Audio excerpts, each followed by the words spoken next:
Hi everyone, అందరూ ఎలా ఉన్నారు? బాగున్నారా? నేను Shilpa. Welcome to Khushi talks. ఇంకా ఈ వ్లాగ్ అయితే సంకష్టహర చతుర్థి రోజు మార్నింగ్.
ఇంకా యాజ్ యూజువల్ ఎప్పుడులానే నేను ఇక్కడ పూజ చేసుకుంటున్నాను.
ఆ రోజు ఈవినింగ్ మేమైతే గుడికి వెళ్ళాము. ఎవ్రీ మంత్ ఇట్లా సంకష్టహర చతుర్థికి వెళ్తూ ఉంటాము. పంతులు గారు ఇక్కడ అందరికీ పూలు ఇస్తున్నారు, ప్రదక్షిణ తర్వాత దేవుడి మీద వేయడానికి. ఇక్కడ గుడికి వచ్చిన ప్రతి ఒక్కరిది గోత్రనామాలు అడుగుతున్నారు. అసలు ఇంత ఓపికగా సిటీ సైడ్స్ అయితే పూజ చేయరు కదా. సిటీ అవుట్ సైడ్లో ఉండడమే ఒక పీస్ఫుల్గా అనిపిస్తుంది నాకు ఒక్కొక్కసారి. పంతులు గారు 7కి పూజ స్టార్ట్ చేస్తే 8:30 వరకు పూజ చేస్తారు. చాలా ఓపికగా, తీరికగా, ఏదో వచ్చామా, ఆర్తిచ్చామా, వెళ్ళామా అన్నట్టు కాకుండా పూజలో ప్రతి ఒక్కరిని ఇంక్లూడ్ చేస్తూ పూజ అయితే చాలా బాగా చేస్తారు ఇక్కడ.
ఇంకా ఇక్కడ ఖుషి తను గంట కొట్టాలంట, కొట్టడానికి వెళ్ళి చెయ్యి తగిలించుకుంది.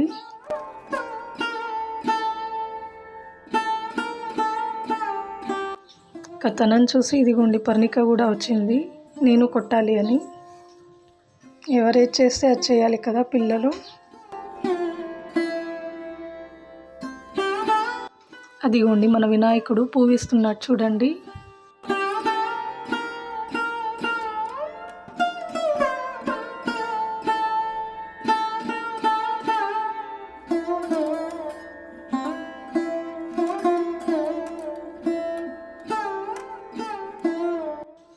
ఇట్లా పెద్ద ఆయనేమో అందరికీ ఆర్తిస్తుంటే ఇంకా వాళ్ళ వైఫ్ ఇట్లా అందరికీ పూలు కుంకుమ ఇస్తుంది. ఇక మన పంతులు గారు అందరికీ తీర్థ ప్రసాదాలు ఇస్తున్నారు. ఇక్కడ టెంపుల్ నుంచి వచ్చాక ఇక్కడ నేను చపాతీకి అయితే పిండి కలుపుతున్నాను. చపాతీని ఎప్పుడు ప్లెయిన్గానే కాకుండా ఇదిగోండి ఇక్కడ మునగాకు పొడి 1 స్పూను, కరివేపాకు పొడి 1 స్పూను యాడ్ చేసుకోండి. ఎప్పుడు ప్లెయిన్గానే కాకుండా ఇట్లా యాడ్ చేసుకుంటే కొద్దిగా ఐరన్, జింక్, పొటాషియం లాంటివి మనం మన ఫుడ్లో ఇంక్లూడ్ చేసుకోవచ్చు. ఇంకా ఇంతేనండి ఈరోజు వీడియో అయితే. మరో వీడియోతో మిమ్మల్ని కలుస్తాను. Bye, take care. Don't forget to share, like, subscribe.